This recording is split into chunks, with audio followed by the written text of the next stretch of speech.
Hi everyone, this is OCD Live. I'm Ali Graymond, and let's get to some questions. So the first question I have is it normal for a person to experience a spike of anxiety if we say no to reassurance and checking? So yes, it is normal. What's happening is the brain wants you to react. The brain wants you to have anxiety because when you have anxiety, you you're forced to do the reassurance or avoidance or solving it or having an action. And because the brain can't tell the difference between real thoughts and OCD thoughts, it thinks the thought is actually dangerous and it presents a physical danger. So it's trying to protect you from that physical danger, but the only way the brain can get you to react is to send you more anxiety. So when you have OCD and you're saying, I'm choosing not to react, the only thing it can do to get you to react is to give you more anxiety.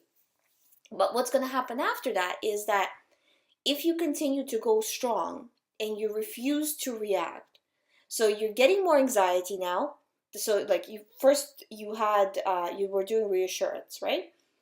Then you stopped doing reassurance, your anxiety increased.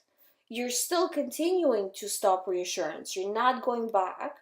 What's going to happen is after a while your anxiety will start to go down because the mind at first is wants to protect you, so it sends you more anxiety. Then it can see that, okay, you're still not reacting, but nothing bad is happening, there's no need to send you anxiety, and it starts to go back down in intensity.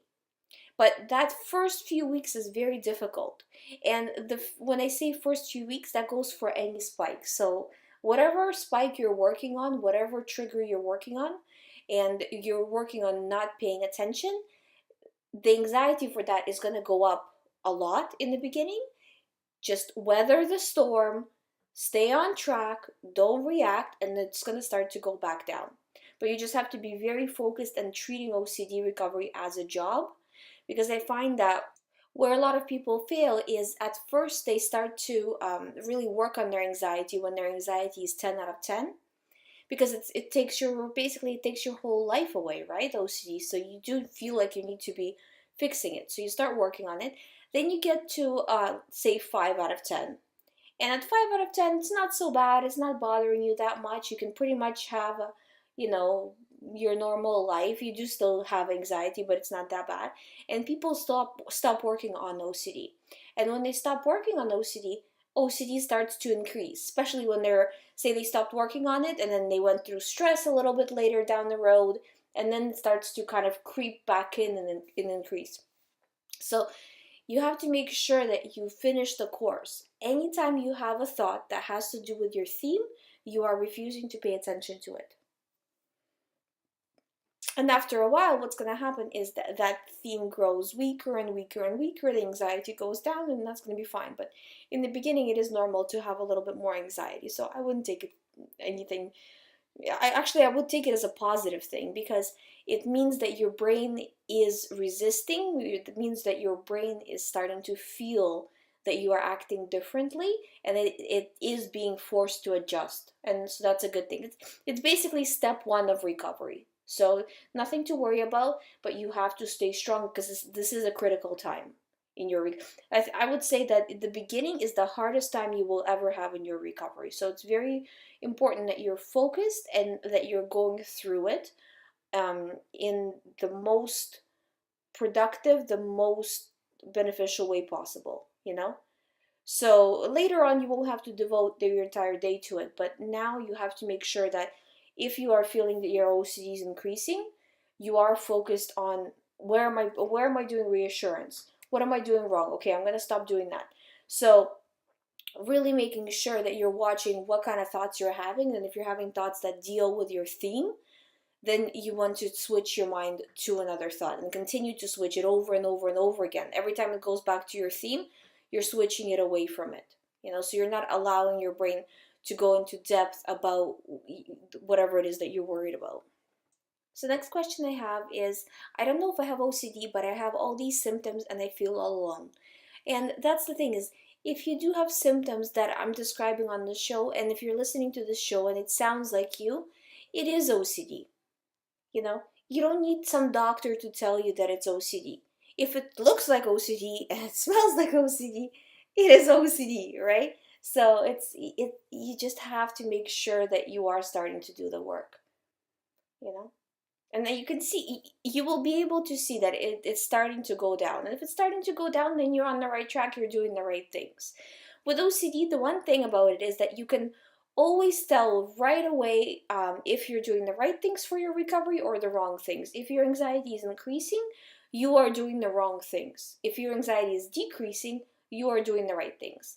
Of course, the exception to this is the first few weeks when the anxiety actually goes up, you know? So like it not necessarily first few weeks. In the first few weeks it's the hardest, but in the first few days I would say the anxiety is gonna really kind of like try to get you to react, you know? So it's like in the first little while it's normal, but if you feel like you're just getting worse and worse and you're paying more and more attention to the thoughts, you're coming from a position of fear, from a position of a victim, then that's a really bad place to be in, you know, because you're showing your mind that you are scared, that you are helpless, and your OCD is going to take over more, you know. While if you say these are just thoughts, yes, they are intrusive, yes, they're bugging me, yes, they are giving me a lot of anxiety, yes, they feel real, yes, I have maybe images that are associated with these thoughts depending on what kind of OCD you have, right? Sometimes false memory, you get more images and things like that. So, yes, I have all of that, but these are just symptoms of OCD. It's like the same thing as saying, well, I have the flu, so I have a runny nose, my head hurts, I'm getting, chills and aches and all of this stuff. Well, yeah, because you have the flu, you know? And this is the same thing, yeah, because you have OCD. So, not taking them to mean anything personal. This is not a unique situation. This is just how OCD goes. So you're separating yourself from these feelings and looking at it from a third person perspective. Like, yes, this is happening, but I don't have to react because it's not important. So next question I had is about HOCD and feeling like you're not attracted to the people you want to be attracted to because you feel like the OCD is kind of preventing you from doing that, and really like stopping you from being attracted, in this case, to the opposite sex, right? So HOCD, which is it's short for homosexual OCD, it actually works both ways. So people who feel like, what if I'm gay, right? They're worried about being gay. People who are gay are having thoughts of, what if I'm straight, right? So it can go both ways. It's not necessarily um, only people worrying about being gay. But the thing about it is that the person is worried of being the opposite of what they naturally are, you know? So, and the way to get out of this is exactly what the person is already doing, exposures and all of these things, which is great. Um, now, going back and and the person's asking that they feel like they lost their attraction to girls, and how do I get it back? It will come back on its own. You don't need to do anything special. All you need to do is to continue what you are already doing. The more the anxiety goes down, the reason why you're still kind of not feeling that attraction is because that OCD is still there. So it needs to go down to very low, not maybe not to a zero, but maybe to like a 1 or 2. So you're really not bothered by the situation at all. And when you're not bothered, then the attraction will start to come back. So because you're not really gay, right?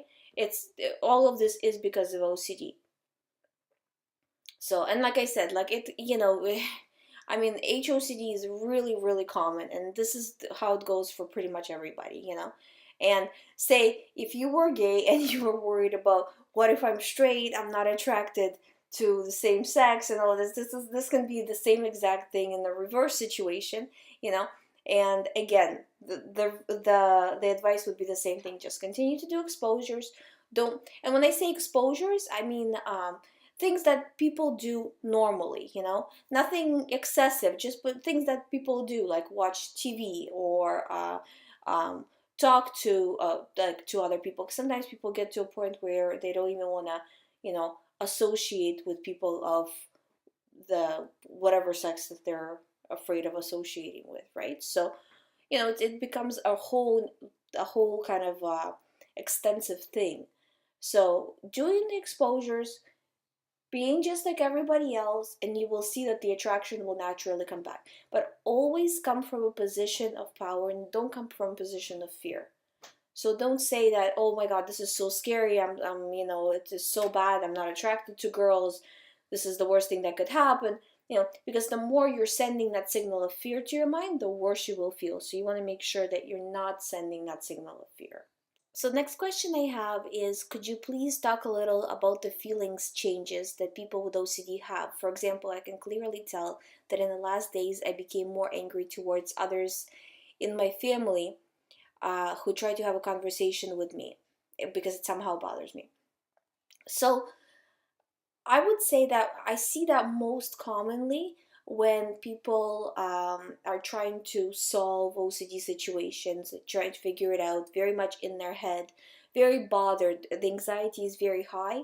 And then when somebody in the family either says something or just anything, really, it can set you off because you're already so anxious and feeling so bad that it's just like, you know, just this one thing just takes you over the edge, and it could be the smallest thing and you just react and blow up. So that's very, very common.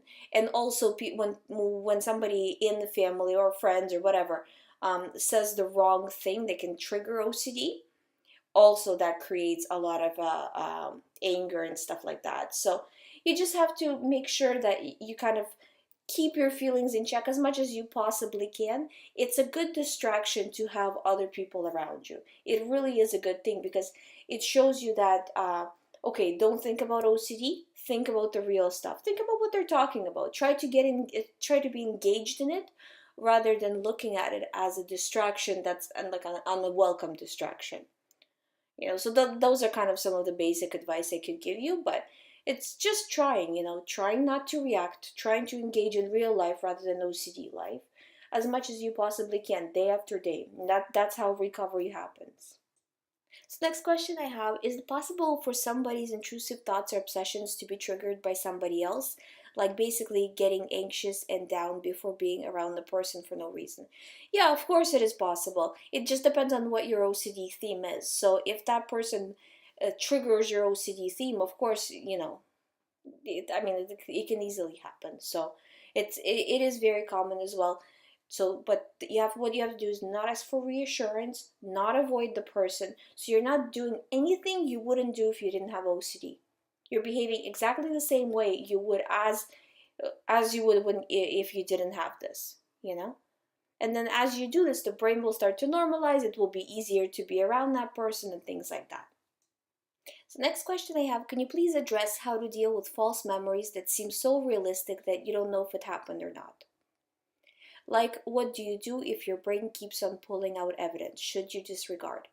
And that's the thing is, false memory OCD always will feel real. You can get flashbacks, you can get some sort of evidence and all of this stuff. This is all very common. You just have to live parallel to that. Your brain is going to say to you, what about this? What about that proof? What about this proof? Well, how can you disregard if you know this and this and this? This is all common thoughts when it comes to false memory. And you just need to just keep going. Yes, your brain is telling you this and that. Yes, it feels real. Yes, it's providing some sort of, proof for you. You're still not paying attention. Because if it really happened, and here, like I don't want to give you reassurance, but if it really happened, you wouldn't question it as possibly being OCD. It would never be a question in the first place. So that shows you the what if. It shows you already that this is an OCD thought. And you just have to keep going. You have to disregard, and you will see that as you disregard and your anxiety goes down, all this proof starts to fall away. But when your anxiety is so high and you can't tell the difference between an OCD thought and non-OCD thought, it's very difficult. So you just have to go through the process and, as much as you can, refuse all the feelings that come with it. When I say refuse, I mean refuse to take them seriously. Yes, the feelings are there. You can't really make them go away right this second, but you don't have to pay attention to them, Think about it like this. I always give this analogy. So think about, say, you're walking down the street and some crazy person runs up to you and says, "Oh my God, the world is gonna end tomorrow. This guy said so, this guy said so, there's this prophecy, oh my God, it's gonna happen. You don't have to believe what the crazy person is saying, right? This is the same thing with the brain. The brain is just throwing words at you. You don't have to believe what the brain is saying. You just keep walking, right? You don't have to prove to your brain that what the brain is saying is not true. Because you wouldn't prove to a crazy person that the world is not gonna end, right? So you just keep walking, and what's gonna happen is the brain will normalize itself. Just like if in the example, right? If the crazy person keeps talking to you but you're not responding, they're just gonna walk away eventually, right? Because you're not responding to them. Or if you want to think of it like a bully, right? That the bully keeps bugging you and bugging you and bugging you, and the more response you give, the more you engage the bully, the worse it gets. But if you refuse to pay attention, if you say, no, I'm not dealing with this is silly, it's eventually going to stop. So yes, it will feel real. Yes, you will have sometimes like there's a lot of the time with the false memory, it comes in flashbacks. So you have like a visual, almost like a picture or a sound or whatever. It's these are all normal things for false memory OCD. You have to disregard all of them because I'm telling you, it's like I have all the proof because I talk to people all the time, and it's always the same with false memory. It's always the same with really any type of OCD, you know? So it's keeping yourself separated from that. Yes, you have those thoughts, but no, you don't have to react. So the next question I have is, I always feel my OCD is worse than others. How can I get rid of this mindset? And you know, I hear that all the time, that everybody in sessions, everybody says that my OCD is different, my OCD is the worst. Every time, And it's because it's the worst to you, right? Somebody who has, for example, religious OCD is going to say, who cares? This person has cheating OCD. That's silly, I have religious OCD. Or somebody who has cleaning OCD is going to be like, it's so silly this person has a religious OCD. I have cleaning OCD. That's the worst possible thing you could have. So it's just because it's coming from your perspective, But really, because when I look at it, because I'm talking to different people with different types of OCD, right? It's 10 out of 10 OCD feels the same for everybody in terms of how much it takes away from your life, in terms of the level of distress, the person's behavior. It 10 out of 10 anxiety is 10 out of 10 anxiety. It doesn't matter on the topic. So it's just looking at it that way, that you don't need to look at my theme versus other people's themes. You look at it as level of anxiety that you are currently experiencing today. If it's 10 out of 10, everybody else who has a 10 out of 10 anxiety feels the same exact way. Or if it's 5 out of 10, same type of thing, right? So that's kind of how you get rid of this mindset, is you don't look by theme, but rather look by how that theme is to that specific person. So just like to you, your particular theme is the worst possible thing to you, for them, that would be the worst possible thing.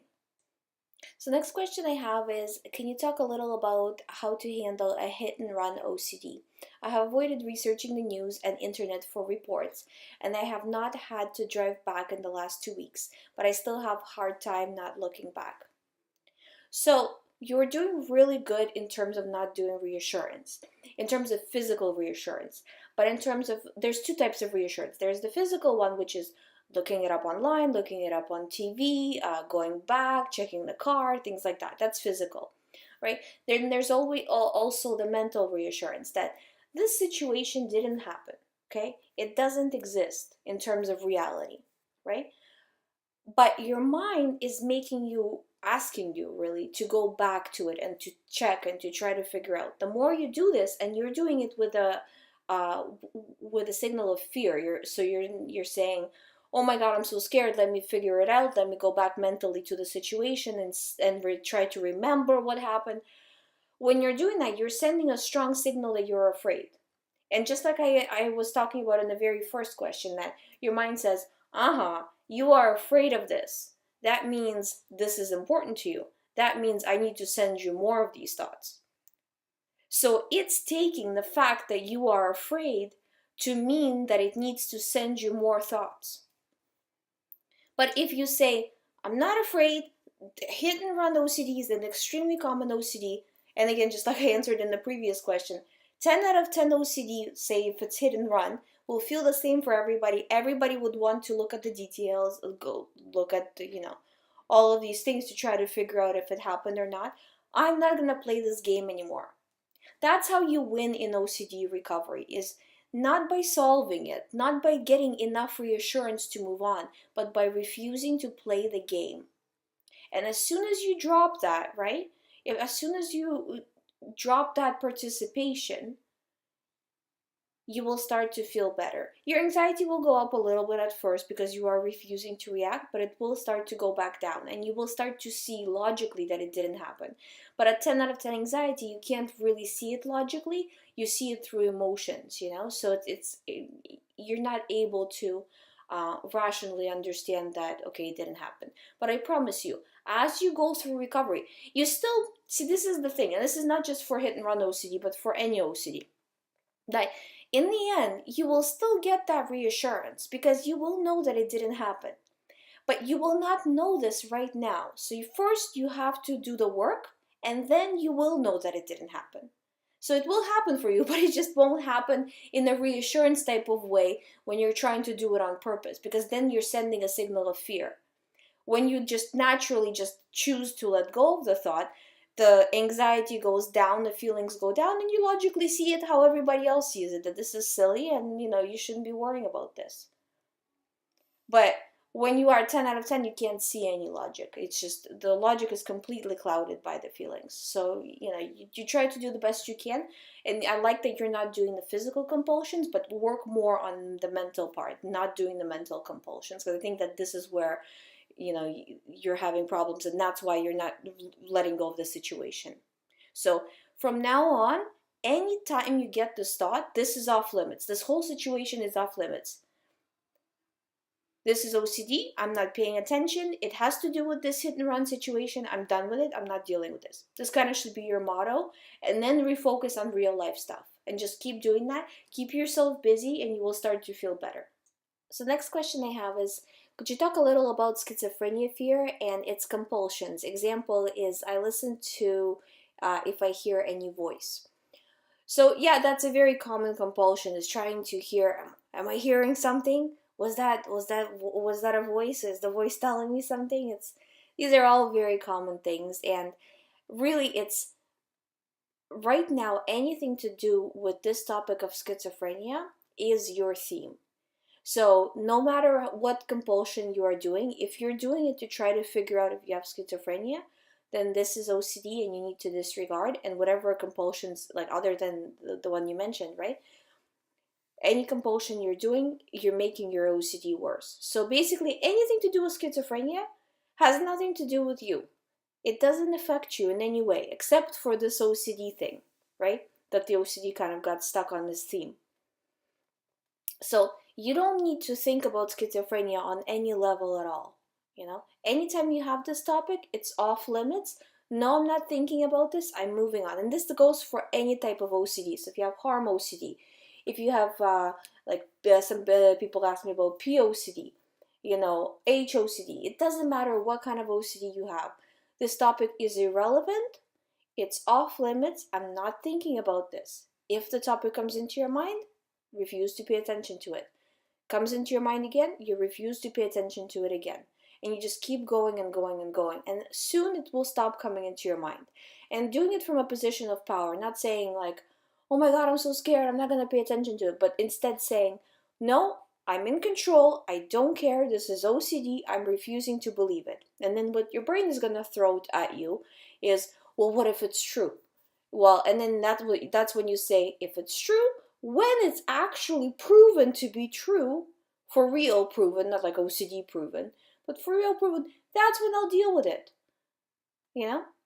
Just like, going back to the example of the crazy person running up to you on the street, right? The person will say, well, what if the world really will end? What are you going to do then? Well, then I'll deal with it, That's it. That's your answer, and you don't need to go any further. And make sure you keep refocusing away from this topic after that. So the next question is, it's kind of long, so I'm just gonna sum it up a little bit.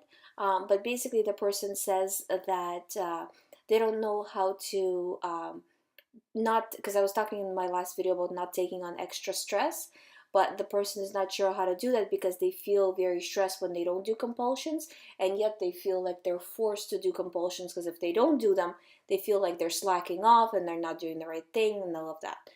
So really, this goes back to my other videos of how I'm saying that you need to take a leap of faith and just refuse. Yes, your anxiety will go up. Yes, you will feel extremely uncomfortable, but there is no other way of recovery. You know, you can choose to be a slave to your compulsions for your entire life and really accomplish nothing, because all of this is OCD and for nothing. Or you can choose to recover, and you need to choose to recover and just go through it. Yes, you will feel uncomfortable. Yes, the anxiety will go up and then it will go back down. And that's all that's going to happen. So, and when it gives you these feelings of like guilt and shame and no, but I need to do this, but it's the right thing to do if I do this, like in terms of compulsions, right? It's just blah, blah, blah. It's just like I said in the example, it's just a crazy person talking to you. Just somebody on the street saying something to you. Who cares? You don't have to pay attention. You don't have to explain to your brain why you're not paying attention. You don't need to defend yourself. You don't need to apologize. Guilt is normal part of OCD, because the brain takes it seriously, so it's sending you the thoughts and the guilt feelings as if the situation was real, you know? So it's, yes, you feel guilt. It's part of OCD, but you have to refuse because all of these feelings will go away on their own if you refuse to buy into them. But the more compulsions you do, the worse you will feel, you know? And this is different type of stress. What I was saying more is stress in real life compounded with OCD stress. So say for example, if you are for like students, if they're in the middle of their exams, right, and they're studying all day long, and that can increase OCD, or it can even cause an OCD kind of a panic. Um, so things like that, or switching jobs, or even like positive things such as having a baby or getting married, all of these things are stressful, even if it's like positive stress, and it can create OCD. So that's what I was meaning, to reduce stress.